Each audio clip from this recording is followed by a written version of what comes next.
I want to hang out on a mountain with Dave.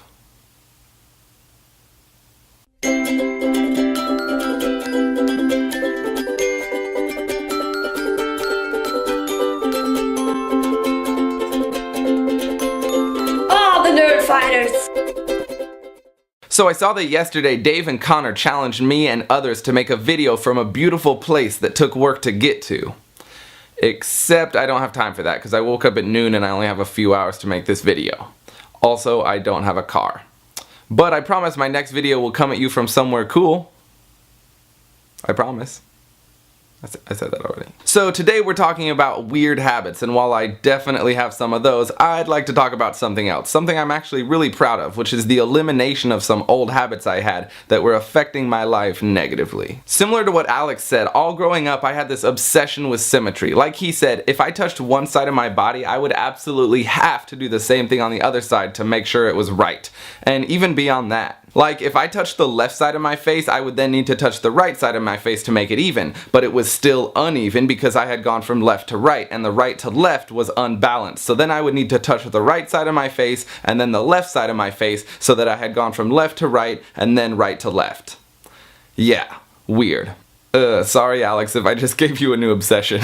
Even things that were bad for me, like if I touched something hot or painful, I would intentionally do it again with the other hand to make it even. Like, the mental pain I got from not being symmetrical was worse than the burning from the stove. I used to do this thing when I walked on the sidewalk where I would need an equal number of steps between each separation in the sidewalk. So each square would get like 2 steps, and a sidewalk with a longer distance between the cracks would get 4 steps. But sometimes a sidewalk has a weird distance between the cracks, where 2 steps make me look like I'm walking like a giant, and 4 steps make me look equally crazy. So I would actively avoid these sidewalks. I would just go a different way. Similarly, the halls in my elementary school were made up of randomly placed white and brown tile squares, and I used to do this thing where I would pick one color and only walk on that color square. One day while I was walking to lunch with my entire class, I'd only been walking on white squares, and we got to a point where the next white square was too far away, so I did what any normal person would do.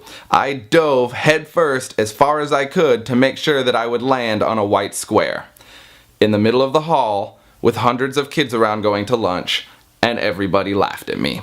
My teachers surely thought I had some sort of mental disorder. And I don't blame them. The point is, I had a real problem that was frequently and negatively affecting my life, and in high school I decided I didn't like it anymore. It wasn't fair that this thing had gotten so big and out of control, so I decided to overcome it with intense Vulcan mind control and discipline. When I would do one of these things that would give me this super uncomfortable urge to correct it by making it symmetrical, I just wouldn't. I refused. Only for a few moments at first, until it became too unbearable to stand, but as I did this longer and longer, I eventually was able to think of something else and forget about it. When I walked down the sidewalk, I would refuse to look down at the cracks. I imagined a perfectly designed sidewalk where all of my steps fell exactly in place, and I didn't even need to look down to make sure. Eventually, I didn't need to look down anymore, and then I just stopped caring altogether. It has taken me a decade to get over these compulsions, and to an extent I'm still working on some of them, but the point I want to make is our minds are amazing things. With enough determination and willpower, even if it is something extremely painful or uncomfortable, you can accomplish anything as long as you really, really want to. Live long and prosper, DFTBA and Sam. We will see you and all of your weird habits tomorrow. Bye.